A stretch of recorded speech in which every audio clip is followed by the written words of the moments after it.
Hello दोस्तों, मैं हूं अश्लेष सागर और आप सभी का स्वागत है युवाम ट्यूटोरियल पर।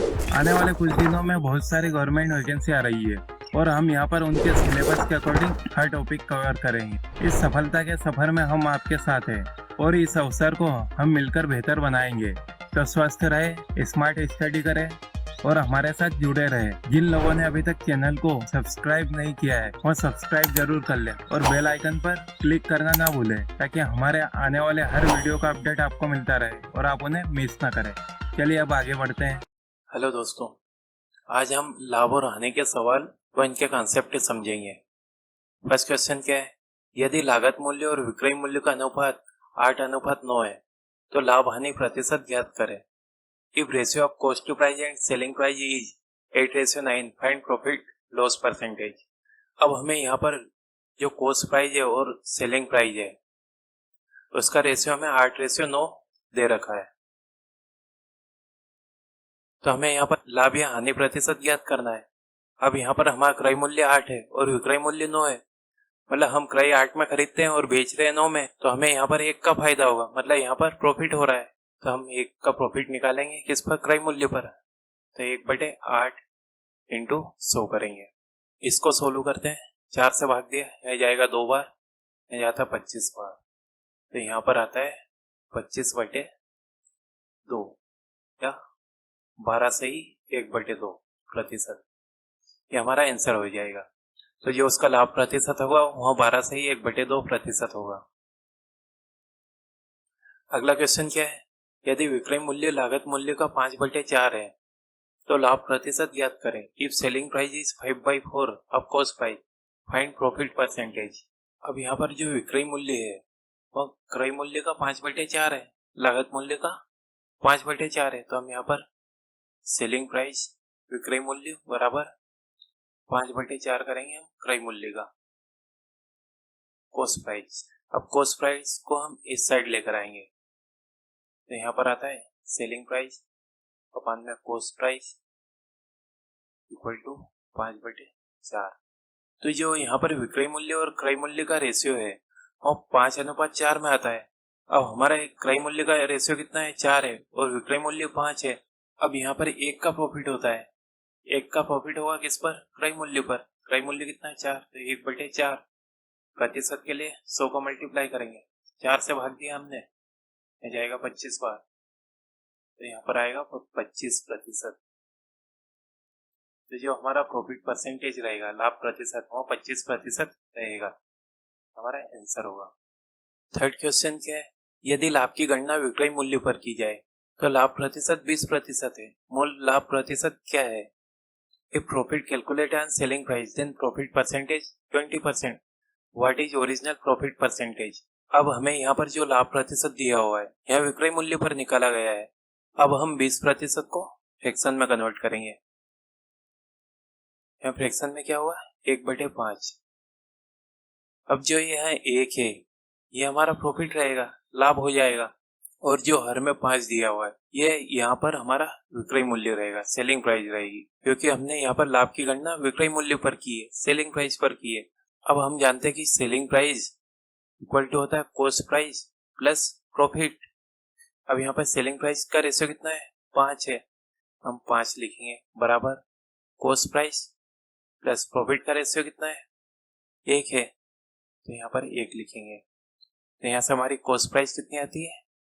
5 माइनस 1 हो जाएगा, तो यहाँ पर आएगा 4। तो हमारी कॉस्ट प्राइस क्रय मूल्य का रेशियो रहेगा 4। अब हमें निकालना मूल लाभ प्रतिशत, और यह किस पर निकलेगा? क्रय मूल्य पर। ओरिजिनल प्रॉफिट परसेंटेज निकालते हैं।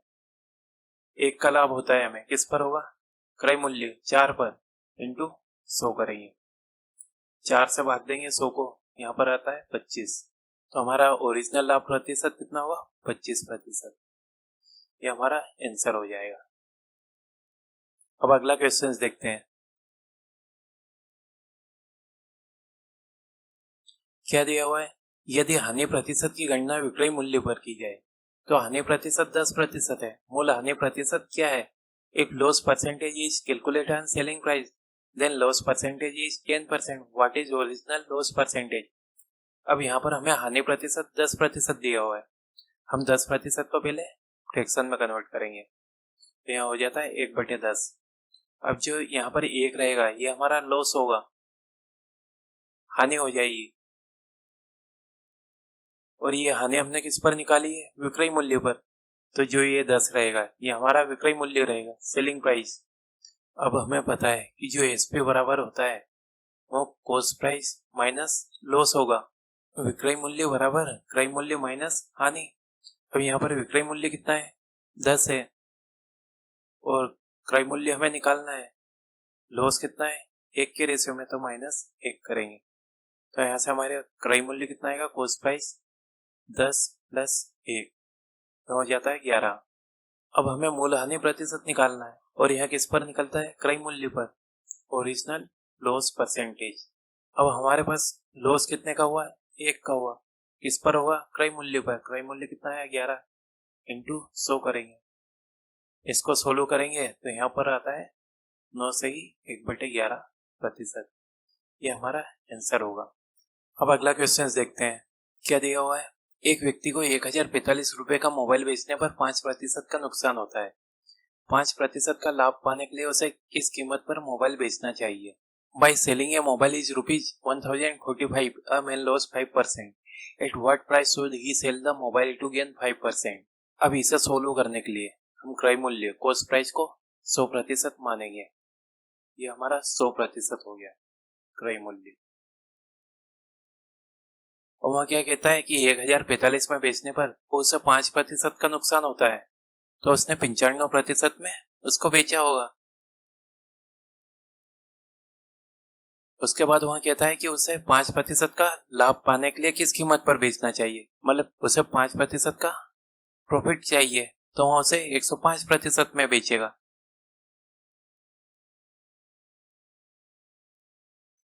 इसे हम सेलिंग प्राइस फर्स्ट नाम देते हैं और इसे सेलिंग प्राइस सेकेंड। अब जो 95% है इसकी वैल्यू क्या हो जाएगी? 1045, क्योंकि यहाँ पर 5% का नुकसान हो रहा है और वह 1045 पर बेच रहा है, तो हम 95% की वैल्यू 1045 लेते हैं।